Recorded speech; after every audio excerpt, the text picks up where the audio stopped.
There we go. Hello, everyone, and welcome to episode number 77 of the SWW Show. Good thing I checked because I thought it was 76. That's fine. Well, I would have guessed what, somewhere in the 20s. Well, Let's be yeah, honest. your number is way off. I don't know where you. I'd have been like, welcome to the second episode of the SWW Show. I'm AJ, and this here's. Oh, nope, that's wrong. Yeah. But it's a typical two chuckle fucks. I was going to say, and I just want to point out as we get into it, we'll talk about our month on the joy stuff. I was literally thinking on like Wednesday or Thursday last week how empty this dock was, and then that all shifted. Oh, yeah. Like, a lot of the stuff actually happened relatively last week if you look at it from like the month. Yeah, as we're recording this, a lot of stuff happened pretty quickly. So it's gonna be an interesting month. But yeah, we're the SW show. It's the end of, we're recording this end of March. This is for April of 25. You know what that means? I leave for WrestleMania here in like just a couple of weeks. Yeah. So we have secured, I don't know what it is, we secured our tickets, but WrestleMania tickets go stupid this year, so we're like the equivalent of the nosebleeds in the stadium. All I got to say is that after all of this, beer better cost under $20, less than $20 in the stadium, or we're really pissed. Because like United Center beer costs like $19 now, and whoever decided this was acceptable, we all need to have discussions. Is it at US Bank? WrestleMania? Yeah. No, it's Vegas, which would put it at. What's the name of that arena? Is it at Allegiant? Allegiant. Stadium beer prices. These are the real. Because all this stuff is set by the stadium. Okay. 16-ounce beer is $15. Which, coming from Chicago, I'm gonna go. I'll live with this price.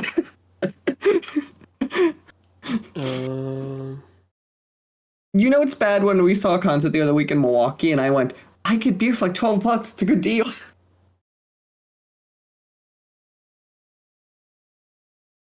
Let's see.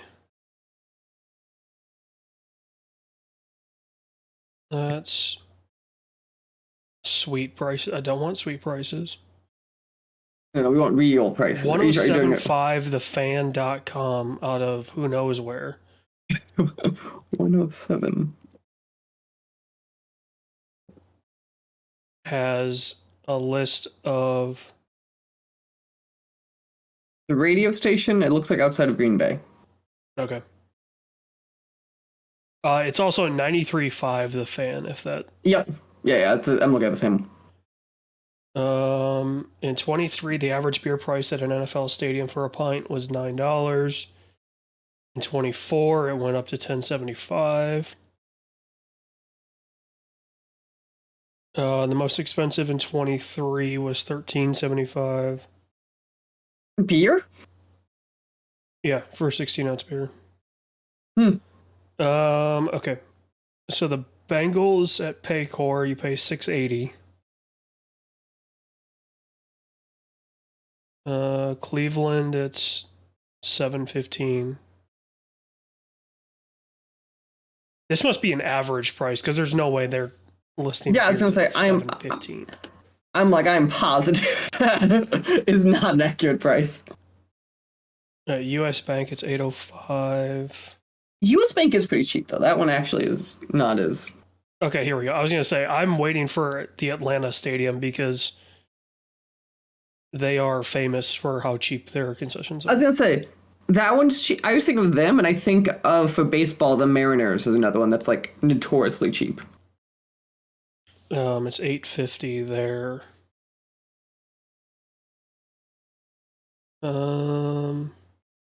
Okay, hold on. There's no way they're charging $9.50 for a beer in Buffalo.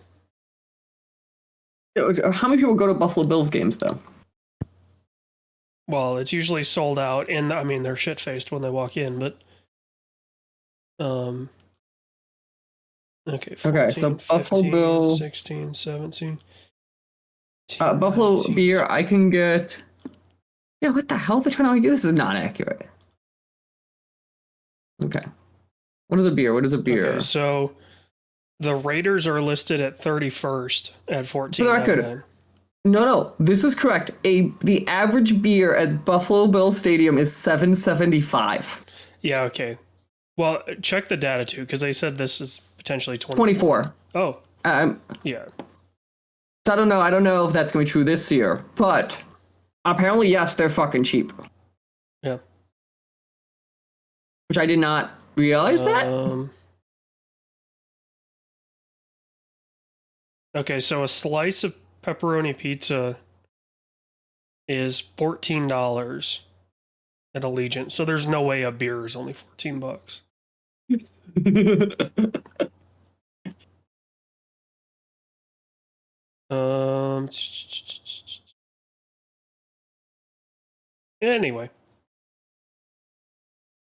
Anyway. But yeah, that'll be a thing. But we are here to talk about the month that is and was, and looking forward the month that will be. Just started. It says here that you have downloaded and have been playing the enhanced version of GTA. So how is the original Grand Theft Auto? It's GTA 5. I just left off the... He messed up. See, I just followed his nose to a T. This is what happens. So is this GTA 5 enhanced? I think we were talking before. It's just the console. What was on the modern consoles? It's ported to PC now. Yeah, it's the PS5, Xbox Series X port with all the features in that ported to the PC. So the big one is like ray tracing. That's about it. Like, is it noticeably different? Would you say? It looks good. I mean, but GTA 5's always looked good on PC. That's what I'm saying. That's what I'm kind of curious. Kind of like, does it look? I mean, bad? It's a good-looking 13-year-old game. Right. Right. Like, at its very core, a lot of the assets in that game are almost 15 years old. So it can only look so good. Mm-hmm. So, but yeah, it's all right. They've added a shit ton of stuff since the last time I played GTA 5. I can tell you that, especially in online. It's pretty crazy. So, like at that point, are you just like when you're logging in? If I said like you're going to play GTA now, are you going in online? I'm assuming at this point, I'm assuming you're not fuck around the single player anymore. Yeah, I mean, I don't think my PC save is very far into the story, but I completed it on PS3. I don't think I ever completed it actually on PS4. But I think I only beat it on PS3. Yeah, I mean, it's like once you beat it, there's really no reason to go back. Especially since you can replay all the missions. Mm-hmm. It's not like you're really missing out if you don't play the campaign again. Mm-hmm. No, that makes sense. But yeah. Only thing I was gonna hear is I finally have Adam Poll download. I know me and you text about it. So we'll get. I should on Wednesday. I might bug about that a bit. To kind of see what's going on in 1950s and 60s Great Britain, I believe. Do you happen to know, does it have co-op?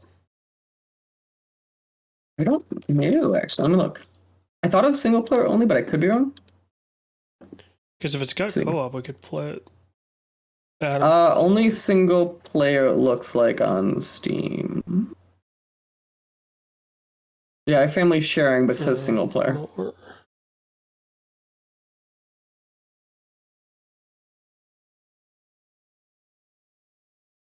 Install. I assume from the nature of the game, I assumed that.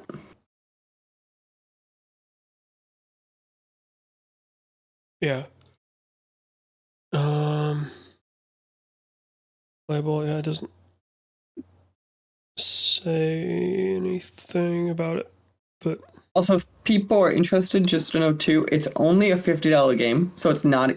So I've been hearing it's like about 20 hours, But like it being a $50 game in 20 hours, like that's a pretty good like ROI price point. So something I think. How long to interesting. So on the Game Pass app on PC, they have how long to beat integrated into it. Oh, I didn't know that. It says 22 hours for completionist. Okay, I've been hearing like 15 should we just do like story. Yeah, main and extras is 13.8 for the main story. So it's 60 on Xbox, but it's on Game Pass.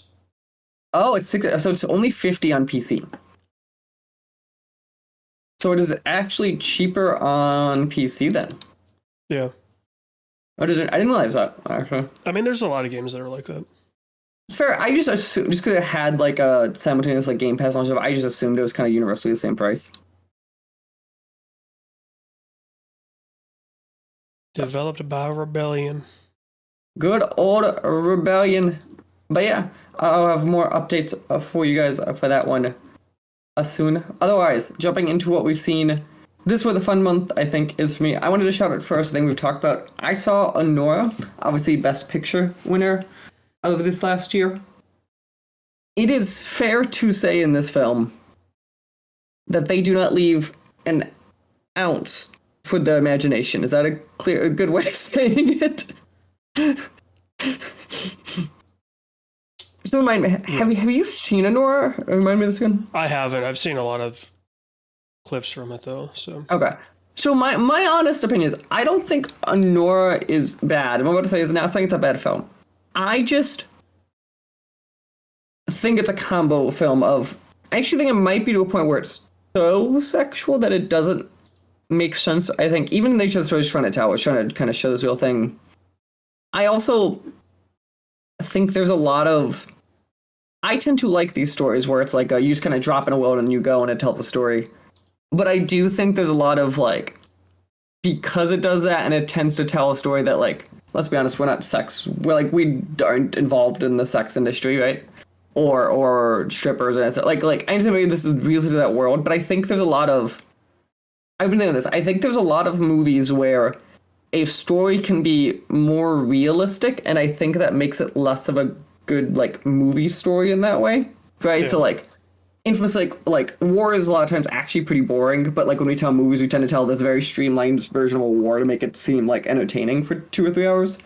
And I think that's true here. Yeah, to that point, that's actually why I'm really excited about Warfare, the new Alex Garland movie, because it was written by an Iraq War veteran, and it's like the one trailer that's I think it's the current trailer, maybe not, and it's just like. The guys chilling, like they're observing people and they're kind of shooting the shit. A couple guys are working out. Like, yeah, as you say, conflicts are, especially modern conflicts, are very boring.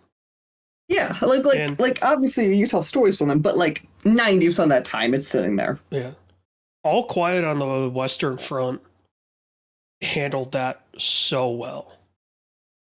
Of just there's so much downtime that these guys experienced. And in a way, it kind of helps build that tension. Especially, we know what happened in the First World War, right? So I think it wholly depends on what story you're telling, whether or not having that ultra realism helps. Mm-hmm. Because All Quiet on the Western Front, I would say you absolutely need that kind of downtime, because in the background that is building tension for when everything pops off. 1917 does the same thing, where it's like the downtime has tension. Whereas, yeah, I mean, like, a great example of how not to handle movies about sex work is Showgirls. Right? It's just like so over the top. Like it's. I don't think this does that, Clever. I think it's actually interesting because they feel like obviously they're real people, but like they're real people who had like for a lot of them a life they didn't want. You can kind of see it in the film, right? Of like there a lot of them are angry, upset. I think it makes sense kind of conceptually and contextually. So I don't think it does that, but I do think because they just kind of plop us in this world so much, and it's such a like different world, and not even a world that like we're exposed to in fiction, that I think also like there's that jarringness kind of thrown in there. Yeah. Like the amount of this, or even like this list of like, because they're showing you the world, the amount of this film just does like 3-minute strip scene. It's like is that the story? Like, could we have still done this story? I wonder in a different way, and like without even adding like runtime, like better contextualize these people, if anything. Yeah, did we need the 4th scene at the club? Right. Well, maybe you needed the first or second. I probably wouldn't disagree with you because you need to set the tone of what the hell is going on. But like, you need that almost to me more than you do need the like continual like I get it like at a certain point. I think you could include a bunch of scenes, but you have to give them context of like the story being this person. No, that's beautiful because without saying who or why or what, there's a scene like stripper scene late in the film that makes 100% story sense, and I would not strip that in the slightest because it makes sense to the story that's being told. Yeah, where it's like if you want to have a bunch of scenes in the film, having the character kind of devolve into hating what they're doing, but it's like, this is great money, I have to go out here and do this. And then having that context of they hate their job, but they have to go out there and pretend they like it because they know they're doing X, Y, or Z with this money, right? Like stuff like that, where even if you just added half scenes of, you know, the character getting more and more frustrated going out, you know, maybe, excuse me, maybe going more and more kind of disheveled as they're going out, as they're reaching kind of their breaking point or maybe even past it. Like having that, okay, fine, you want to include a bunch of scenes at the club, cool. But the way you're describing it of like they don't necessarily need to be included makes me think that it doesn't have the contextual weight behind those scenes. Right, and I think I go back to I think probably because you even hear like the director's talk about too, like probably compared to real life, this is realistic of like kind of what happens, but like I just go back to it from a storytelling point of view. Do you get what you get? Like being realistic just isn't always the best way to get a thing across, I think. So as it kind of it's going back. So yeah, Honora, I would at least say I think it's cool. Go check out. Very explicit, very that. So just kind of know that going in. But I do think it's a film that is a very interesting film, and I do like the way he shoots things and the way he tells a lot of stories. So I do think like there's at least something from this film that is there and an interesting thing to watch for sure. Yeah. Okay. Otherwise, easy one on my list. I just wanted to shout out 2 other quick things, and then we'll get to your big one. I saw both this. So both of these, you're gonna laugh. I think are my first time watching both these. In Natural Born Killers and Boogie Nights. Obviously, I've known Boogie Nights of it, and I think I've seen plenty of clips of it, but never fully seen it, and I never fully had on watch Natural Born Killers. Have you seen Natural Born Killers? Maybe once. Also, it's a really great Highly Suspect song. Yes, it is. Yes, it is. Those guys seem like a great time live. They were playing my town not too terribly long ago, but it was like on a Wednesday or Thursday. Oh no, I really like them as a band. That is a really good band. And it's like, dude, I would love to go to this show, but I'd have to take the next day off. Those are the worst shows when you're like doing that. Okay, COVID screwed up touring for everyone. Mm-hmm. acts and audience, because it was, hey, we need to get everyone through their tours, so you're gonna start playing Wednesday nights. And now people are just like kind of accustomed to it, and it drives me up the wall, because I mean, it used to be pre-COVID, right? Concerts were Thursday, Friday, Saturday night. I have been to a shocking amount of Sunday shows in Chicago, I just want to point out. Oh, yeah, I'm not denying that there weren't Sunday shows, but like the Sunday shows also can start at like 5:30 p.m. Yeah. And like honestly, like when I go like House of Blues, Sunday shows by like 7 p.m. the main band is out like on stage. It's beautiful. Yeah. But now that, now that everyone's just like, oh yeah, we've got to hit our tour dates. Also, I mean, in a way, it probably benefits the acts because it reduces the tour length. Yeah, because now you can make something that would have been 4 months, probably like a month or whatever the hell. Yeah, a month and a half. Yeah. Even if they get some days off here and there. Yeah. So yeah. I'm surprised that you'd never seen Boogie Nights before. That's kind of one that I've only seen it probably twice, maybe 3 times. I've seen a ton of clips of it, and I've definitely like heard of it and heard a lot of those stories. It is. Boogie Nights is a great fucking time. Oh, like, I don't know how to say that. We're being clear. Like it is. Like you just have Burt Reynolds chewing up scenery in that film. Like Mark Wahlberg is comically young in that film, especially for like what the like to clarify. This is a film where like it's about Marky Mark. What, he's supposed to be 17 in this film, but he has a big dick, so they want to make him a porn star. Like that's this film.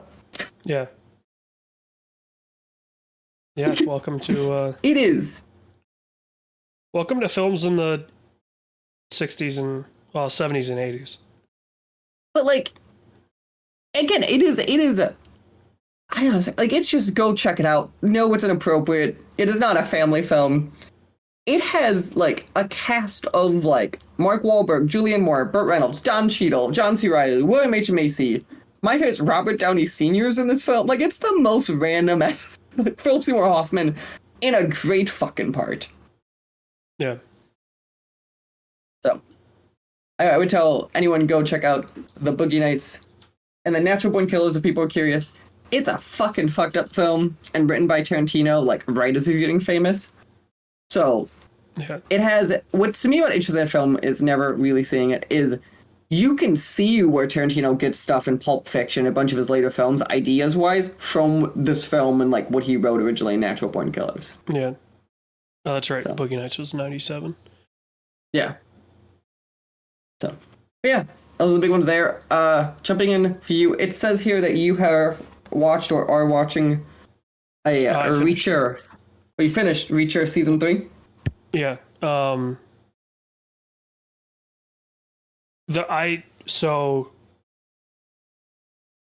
Lee Child wrote the Jack Reacher series, and there were a few movie adaptations with Tom Cruise that weren't horrendous.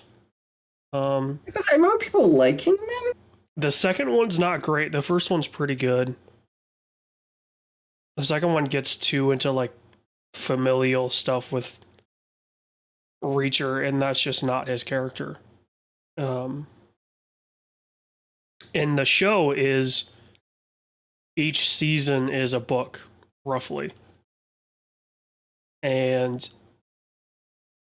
so you get kind of... How many Reacher books are there? Quite a few. So they have a lot to work with in theory. Yeah. And it's Alan Ritchson at his finest. He's definitely bigger in season 3 than either of the first two,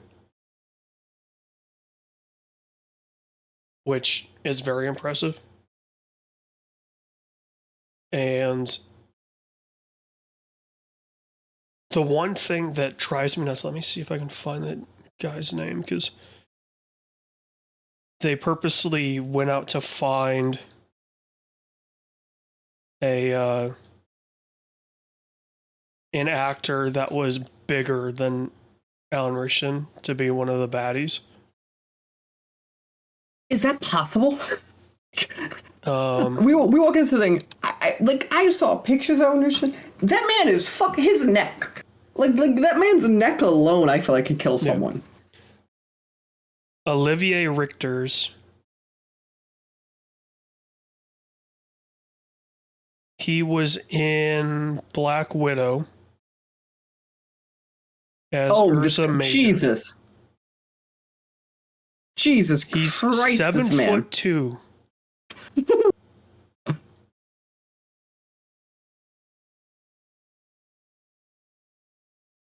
Oh, This he was man in is Kingsman as well. You don't remember him in The Kingsman? Holy shit, he was Kratos for some of the Ragnarok promo stuff.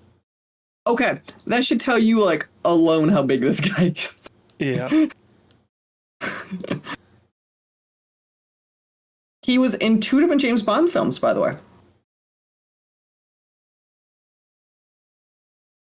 Oh, wait, no, that's the guy who inspired him.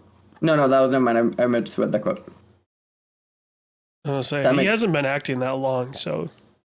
He's definitely in a lot of random shit, though. I gotta give him for, like, not the long, but career. Yeah, he's got 14 things to his name. He was Crom in Borderlands. That's what I was just looking. I was like, I wonder if that's who he is. So, nice. Yeah.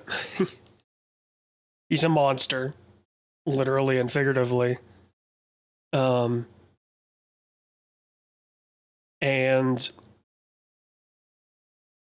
they get a little, like... Season 3 is the most over the top. There's no way he would have survived that shit so far in the series. Mm-hmm. And it's directly related to the stuff that Olivier and Alan do. It's like, oh, big dude just like doesn't die. And you're just like, okay, come on, like he should have drowned there. There's no way he would have survived that. Like there's a lot of stuff like that. But it's set in Maine, which weird. Yeah. The first one was set in the first season was set in Georgia. The second season was God, now I'm trying to remember. Season 2. Season 2 is good, don't get me wrong. I do remember you talking about it. Yeah. There's 24 Jack Reacher novels, by the way. Wow. I was kind of looking at it, I just kind of gave up when I saw like we passed a dozen. Yeah. Huh. They filmed Jack Reacher at the Kingston Penitentiary in Kingston, Ontario. I know exactly where that is. Huh. I've heard Kingston. I don't know what that is. Okay. Interesting. That's part of where they filmed Mayor of Kingstown. Oh, okay. Which, okay, since I mentioned it, I'm going to get on my high horse because I mentioned it, I think, previously when I've talked about the show. That show being set in Michigan made the gravest error in the first season that they fixed in the second. Which was? They had front plates on all the cars. I'm like, dude, that is the easiest thing as a production designer to literally somebody fly in. Look for 2 seconds. You could fly into Detroit. You don't even have to leave the airport. Like, is it about like 50-50 or what's the split, do you think? What, in terms of front plates? Yeah. I think there's more states that require them. Oh no, I meant in Michigan. Oh, nobody runs front plates. Like, because like I'm used to like Minnesota or Florida, where both like depending on your cars are optional, but like a lot of people still run them because they have to sell cars with them. It's like Illinois forever. We didn't have a 2-plate requirement, but everyone got 2 plates. So like by default, everyone had 2 plates unless you bought a car secondhand. So there's 29 that currently require to have both. As well as DC. Mm-hmm. There are 21 that only require a single. So that would math out. If you came back with a different number, I was about to be real confused. Well, I was going to say, if it was anything less than 21, then there's going to be states that are like, oh, well, you could do both if you want to, but... Because my understanding is, like, a license plate is federal law. It's just states get to implement what that means from a, like, 1 to 2 and all that. Yeah. That's why every state requires it. Because you think there'd be one state otherwise that doesn't require it. Let's be honest. It would be like New Hampshire, who, like, is so proud that they don't require seatbelts. Indiana, Michigan, Ohio are the only ones in the Midwest that don't require a front plate. Yeah, because, like, Illinois, like, when I was growing up, I think they didn't. Yeah, because Illinois that switched at some point. Yeah. So, like, that's such an easy thing to look up. I mean, you don't even have to set foot in the state. Literally just Google. Yeah, just Google fucking Michigan vehicles and you'd figure that out pretty quick. Mm. But yeah. I'm stepping off my high horse. He's coming off the high horse. But yeah, anything else on Reacher? Or your high horse? No, I mean, season 3 is pretty good. It's starting to get into the not fantastical, but some of the probably more unrealistic storylines. That's the problem with those, right? It's the Bond thing of, like, why Bond in movies needs to be rebooted at some point. It's because, like, it's that you have to escalate up, and, like, at some point it becomes not realistic, and something like this that tries to pretend to be realistic. The great thing was with Bond was you could start over every time you had a new Bond. It was just the name of the character that kept going on. Right, but that's the Reacher seems like is experiencing that problem though. It's starting because, like, I'm assuming without saying Reacher is like a Bond-esque character in a lot of ways, and at least that, like, he does extraordinary things for a human. Oh yeah. So, like, that has that thing of, like, he has to get better over time problem. But, yeah, but the interesting thing is, like, I don't know where you go from season 3. Because literally the bad guy, or at least the bad guy that could have given Reacher any trouble, he just outsmarts him. And then it's done. And you're like, okay, well, if literally this 7-foot monster couldn't stop him, who can? Who can? No, it becomes a much harder, like, much harder talk about how do you develop a villain for season 4. Fair. Yeah. We shall see. And then jumping to what we've done, I'm curious. It says here, and I kind of was crazy for it. Says Division Heartlands, and I'm not gonna lie, going to this, I thought I was crazy, and I swore we've talked about this game, and it was canceled. And then I went, oh yeah, no, you're like, it's something else. So, okay. I was going crazy there. Well, this kind of ties into a news story later, but I was reminded of this from the team at Outside Xbox. They posted a video about, like, 7 canceled games. 7 games that were canceled before they came out or something like that. Mm. And it was specifically games that you could have played or were in some stage of showing, and then got canceled. And they mentioned Division Heartlands, and that got put back in my mind of, like, that game had promise. Like, yeah, we played that. Yeah, you and I were in a NDA'd alpha test. Yeah, so we're not gonna talk about that. But, like, beta test, like, That's what I mean. Like, this was a game that existed, Yeah. and like in like a decent level of done state. Yeah, I mean, it had all the problems that I have with Division games. Well, like it functioned was the whole But point. for people that liked Division games, it was another Division game. And I think a lot of the stuff that they were adding felt good. Felt like it was a refreshment to the Division playbook. And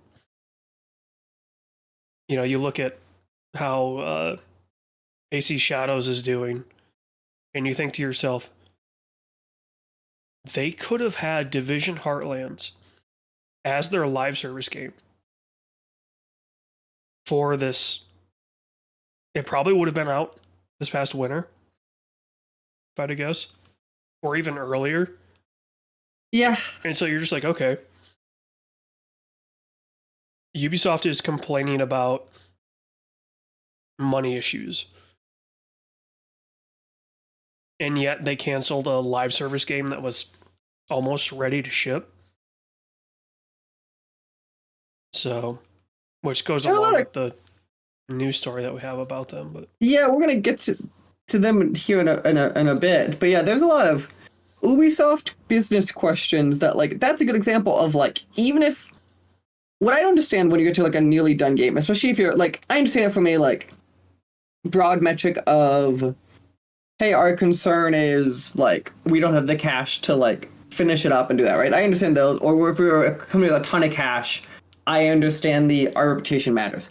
If you're a company struggling for cash flow, and I have a product that's about to come out, that even if I don't expect it to make a ton of money, you must at least project it to make back more money than it's going to cost to finish it. Like just being functional here, like when we're talking about like they wanted this game to make for the last like 6 months of development or whatever, like it was going to sell and make that amount of money. Like what are we doing here? By all accounts, I think it was going to be potentially even free to play. Sure, but the point is like, and even if it bombs, like it was not about to make $10,000. I mean, it was about to make a couple $1 million. Is what they were stressed about. Yeah, it's one of those where you're just like, dude, what's your prerogative right now as a company? You know, it just does not make sense with them wanting to say, oh, hey, we're doing okay, but you had this game that was basically ready to go and you canceled it, so yeah. Are you Ubi. okay? Yeah. And as we'll get to in a moment, the answer is no. Potentially, yeah. So, yeah, well, that's a little tease for you in a second, but let's get through some quick, I think, relatively quicker film and TV stuff. First, I want to shout out, George Foreman has died. Obviously, most famously in today's time, people know him as the Grill Guy. But George Foreman, obviously a very prolific boxer and one of the greats, and someone who's been in many film and TV shows and many spots over the years, just naturally. So, dude's career lasted, I think it was 20 years. Which is a long ass time to like putting your body on the line. Between title reigns. I think it was 20 years. Yeah, at age 45, he won the Unified Heavyweight Championship belts by knocking out a 26-year-old. He retired in 77. Came back in 94 to win and unite. His record is 76-5. 76-5, 68 by knockout. This man won gold in the Summer Olympics in 1968. And you were alive when he became a champion last time. Yeah. Like, think about how wild that is. He had 20 more fights than Ali. And the same number of losses. That is insane. Did he face Ali ever? Oh, he did. Yeah, no. Okay. Foreman's Yeah. next. For some reason, for as much as like those two are the greats in similar times, I never thought of them as like active rivals. No, because I mean, after Foreman retired, that's kind of, well, Ali's career was kind of before Right. Foreman, and then also kind of after. But yeah. Jumping into other film stuff, as we said, we put Death for Women. First one, which is a weird one. So Warner Brothers has officially sold Coyote vs. Acme to Ketchup Entertainment. What's interesting about this one is I, for some reason, thought this was one of the films they destroyed. I did not realize this was one they were actively selling until those stories kind of popped up a few days ago. So it looks like it's around a $15 million deal, and we'll be seeing the film actually released next year into a theatrical run under Ketchup Entertainment after this Warner Brothers purchase. You know, Warner, you could have done this with the other films you destroyed, too. But I do wonder if they're thinking about, since they sold this, they're like, hey, we have that Catwoman film that's done. That we claim to have destroyed. I mean, it's a digital file, right? Like 100%. We both, I am very doubtful that they've fully deleted that film. It's in a non somewhere. That's what I mean. It's a non. There's some way to get that back. And you would think again, like $50 million here is worth more than the $50 million in tax write-offs, just because how money works. Like yeah. A $50 million tax write-off is only worth like $13 million bucks, probably for them or whatever, like in actual money. So we shall see. By all accounts, people loved this film internally in the press it was floating out and through. So I'll be interested to see how it does. Speaking of fucking the bed, these next two stories kind of go together. I believe the saying is shit the bed, not fuck the bed. So Jeff Bezos, I think it's accurate. Yeah, so Bond, as we've been talking about, has been through a weird transition these last few years. The big story of last month was first, I was just going to talk about this big feature talking about how basically Bezos took over Bond fully, but it's been announced since then that we have producers officially for this new Bond film of Amy Pascal and David Hyman. So did the words Amy Pascal make you scared as they made me scared? Not. I don't know. I've kind of given up all hope of the Bond franchise now. Right? I mean, it was kind of the last bastion of old Hollywood. And now that Eon is fully under Amazon, I'm just like, dude, I don't care at this point. Yeah. And then finally, for film stuff, I had to shout out, being a Chicago native, we've talked about a bunch of stuff before. I had to shout out Richard Roper, who very famously took over for Ebert and did Ebert and Robert for a long time, has left the Chicago Sun-Times. They had a big layoff / buyouts. And what's interesting to me is this, from a story of Ebert to Roper, those were the only two full-time reporters they ever had on the film beat on Chicago. Sometimes obviously one of the biggest markets in the country. So I think that's kind of reflective here of, I think we have hit the end of us knowing the name of people who are film reviewers in the way I think that era once was. And I think Roper needed a shout out for the end of a 37-year career with the Chicago Sun-Times being one of the film reporters. Well, so think about it this way, right? Like, can you think of, even taking film reviews out of it, can you name someone that is strictly a newspaper writer anymore? Right. And he was the only one that I think I could. That was impressive because he was, besides working on local TV, he was straight just a newspaper. And I would argue he was a pretty national name from that level of a thing. Yeah, I mean, my other frame of reference is, well, it's wrapping up, but Around the Horn, right, on ESPN. Mhm. It always had everybody that was on that show was a beat reporter for a paper across the country. I think the only one still working at a paper, now granted I haven't watched Around the Horn in a while, is Woody Page. Maybe Kalasha in Dallas, but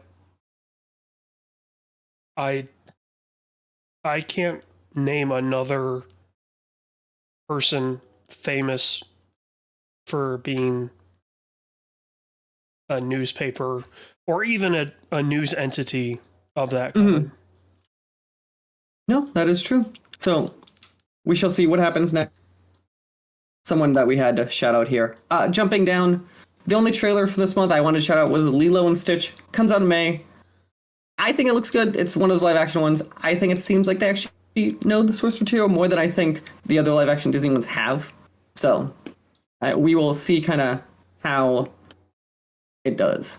Jumping into video games, though, we don't have a ton. We got some. Let's run through it. First big one, I think, is one last 2 seconds. I thought it was interesting and weird, and totally just because you tell who runs it likes this. Gunzilla Games has announced they have acquired the Game Informer brand from GameStop, are bringing Game Informer back online, and have rehired the full-time staff, which is roughly like a little over a dozen people at Game Informer to work on this brand new thing. Obviously, my guess is Gunzilla is looking this as a level of probably not trying to lose money, but a more preservation-y type thing, but something I think is worth to keep an eye on. Oh boy.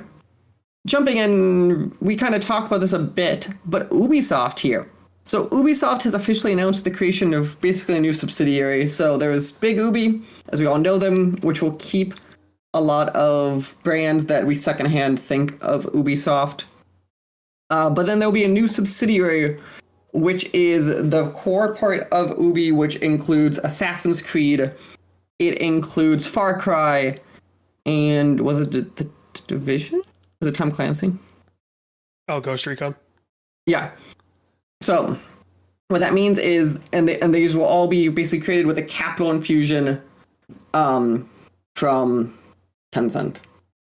So this was kind of we were all waiting to see. I guess our joke came through of Ubi not existing the way we thought it would.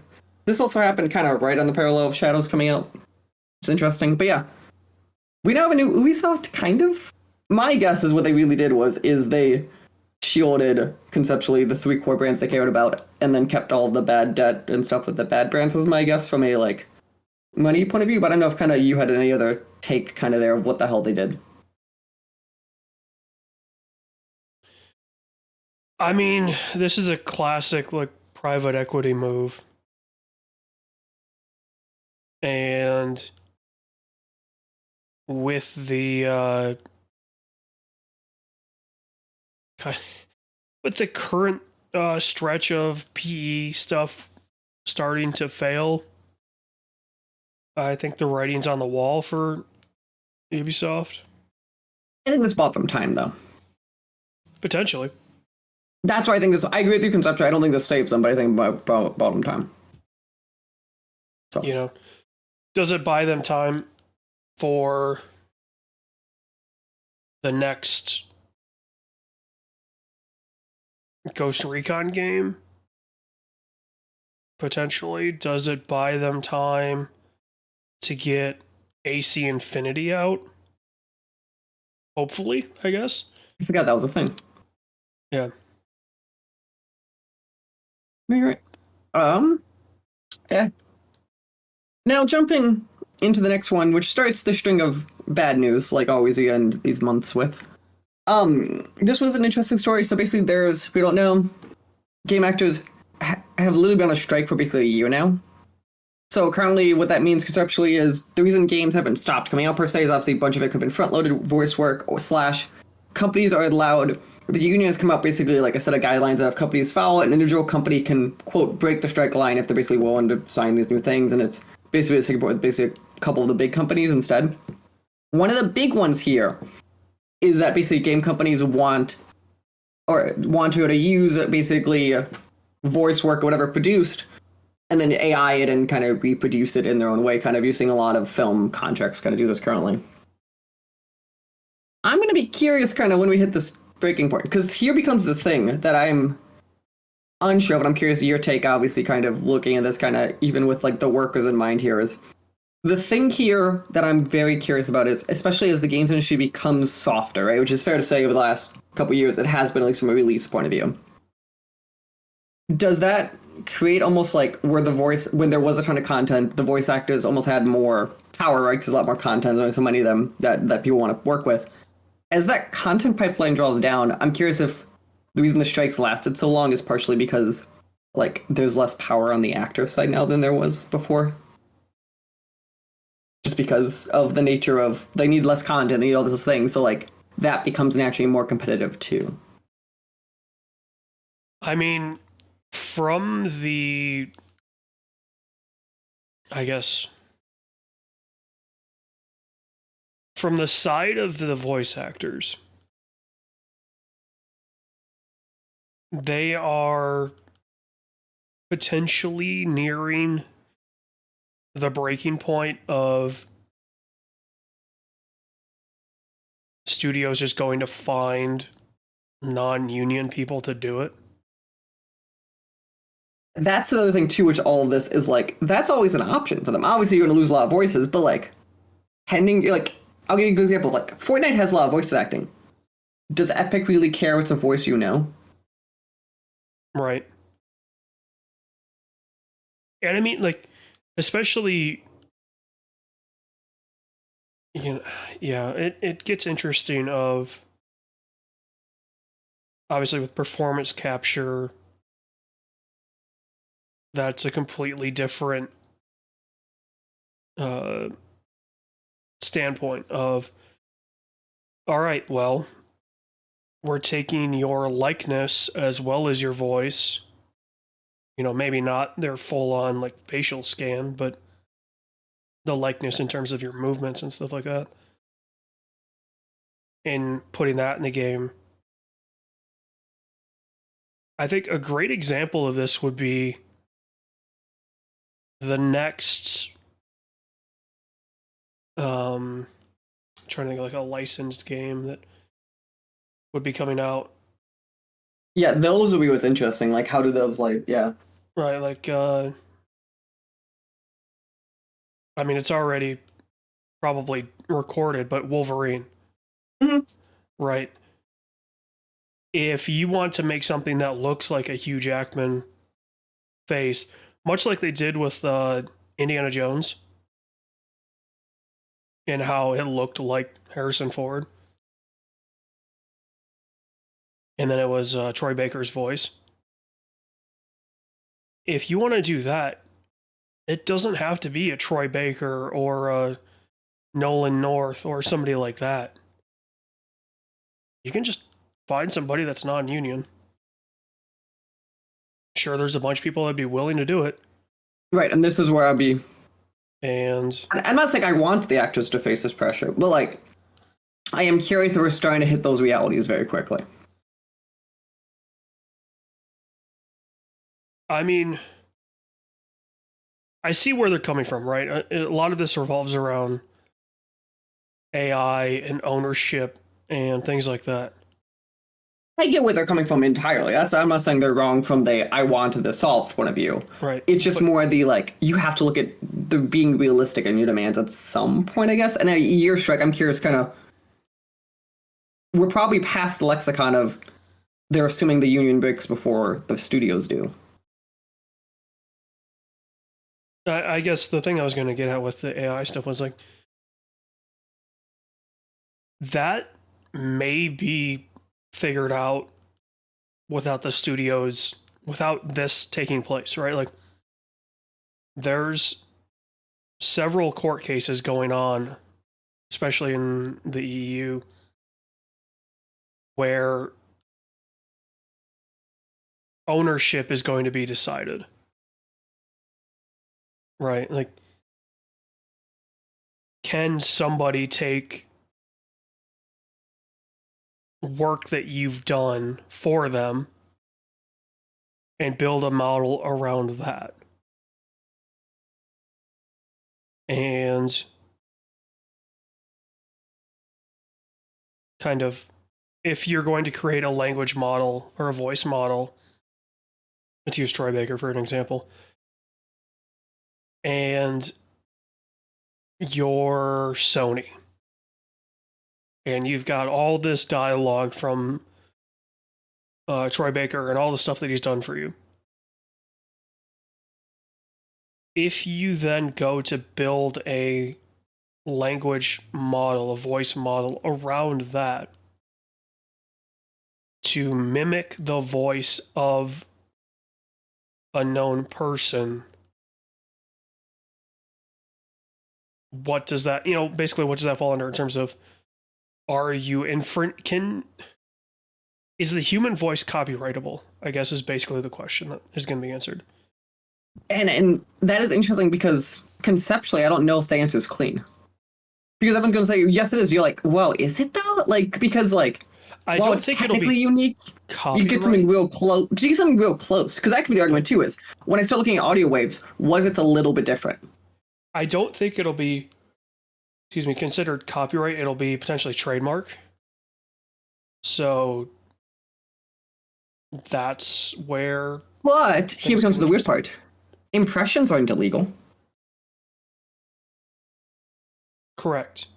But more often than not, impressions are used under parody law. Right, no, and that is true. So that you have to find the non-parody cases of impression then. So you would need to find someone. Rami Malek playing in Queen in Bohemian Rhapsody. Yeah. Playing Freddie Mercury. He tries to do a Freddie voice. Is that right? That's a good. That's where the question becomes. Is like, okay, it's not that isn't parody. It's him acting. And that's how you get stuff like unofficial biopics or stuff like that, because they could still do these kind of impressions. So, yeah, it becomes, that it's definitely a question for lawyers. We should get Ross on and talk to him about this because I feel like he would potentially have some insight on it. Yeah, I haven't actually talked about AI stuff a bunch. That actually is a good note. I won't make a note. But yeah, we will keep an eye out on this one. Wrapping us up though, we have a few sad ones that we have to shout out. The usual layoffs and closures, of course. PlayStation layoffs a bunch of people over at Visual Arts this last month. The studio that remade Until Dawn Ballistic Moon has effectively shut its doors, with most devs being laid off. And lastly, the Shroud is shutting down. Also, another studio is shutting down after an investment. Games that are coming out soon. Indiana Jones and the Great Circle comes out to PS5 on April 17th. Void Souls comes out on PC on May 1st. Doom: The Dark Ages comes out on May 15th. Teenage Mutant Ninja Turtles Tactical Takedown comes out on May 22nd. Elden Ring Night Rain comes out on May 30th. Tony Hawk's Pro Skater 3 and 4, a remake, comes out on July 11th. Metal Gear Solid Delta Snake Eater comes out on August 28th. And finally, Borderlands 4 comes out on September 23rd. For our movies, we kind of talked about it before. I'm going to list kind of the big ones coming out this month, and then we'll decide. I think we're missing an August game. What am I missing on this? Hold on. Very possible. Very possible. We apologize. We are checking. I might have missed an important August game that is dated. Remember, the reason we only do this is... it's a June game. What did the June game miss? Death Stranding 2. I missed Death Stranding 2 somehow. In June. I know it's coming out soon. So. Death Stranding 2 will come out. June 26th. Death Stranding 2 On the Beach comes out June 26th. I apologize. And then finally, for our films, here are the, and I'm not kidding you, box office came back up. Here are the 5 best films I saw that come out this month that we talk about. A Minecraft movie. The Unbreakable Boy. The Amateur, speaking of Rami Malek. Sinners. And The Accountant 2. I know we kind of talked about this before, where it's kind of back there as well. Warfare. It comes out the same day as Amateur. I gotta say, this is a packed month. It's a packed month for action movies. Yeah, no, that's right. But I meant like movies that will actually make some money in theory. I'm genuinely curious to see the box office for Sinners. Same. Because that one I genuinely do not know how expensive. Yes, it looks expensive, and I don't know because it's one of those. I don't know the right word to describe it. Like those, like it reminds me of those those type of like slave power movies and stuff. Like I'm very curious how it does as a general audience in a box office and stuff. Yeah, I don't have a good read on that. And it being Michael B. Jordan, like it's stuff where like it should, on theory, could make money. It just seems like a high risk product. Yeah, I'm curious. But looking at this, do any of them stand out to you? I know we talked in the past of maybe Sinners, or I think we've talked maybe The Accountant 2. Yeah, I think our discussions had been Warfare, Amateur, or Accountant 2 because it was later in the month. So my vote, I think, would be The Amateur. I think that one looks the most unknown. Yes, unknown is the great way to put it. But yeah. I think it looks interesting, but again, it looks very unknown, but it's like a cast and stuff on paper where I think like it could be good. It's a deep cast, and most of the people in the cast have been in action movies. Unless you argue otherwise, it sounds like to me. Yeah, that's what our film. That's great. Is The Amateur.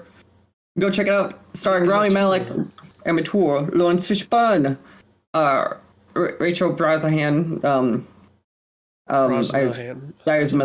John Berthel. Like it's a decent, like this is a decent cast. So, we'll go see that. That's all we got here, though. AJ, anything else you want to shout out to the peoples? Any of that fun stuff before we goes and gets out of here? And I assume we're both prepping dinner. Yeah, I'm prepping dinner. I'm prepping for more potential tornadoes. Yeah. Nice. Well, we will see all of you the next time. We will hopefully still see AJ here, not flown away. Always remember, Dorothy, bring your little dog with you and it will all be okay. Well, I don't have a little dog, so I think it might be shit out of luck. We'll see everyone next time. Goodbye.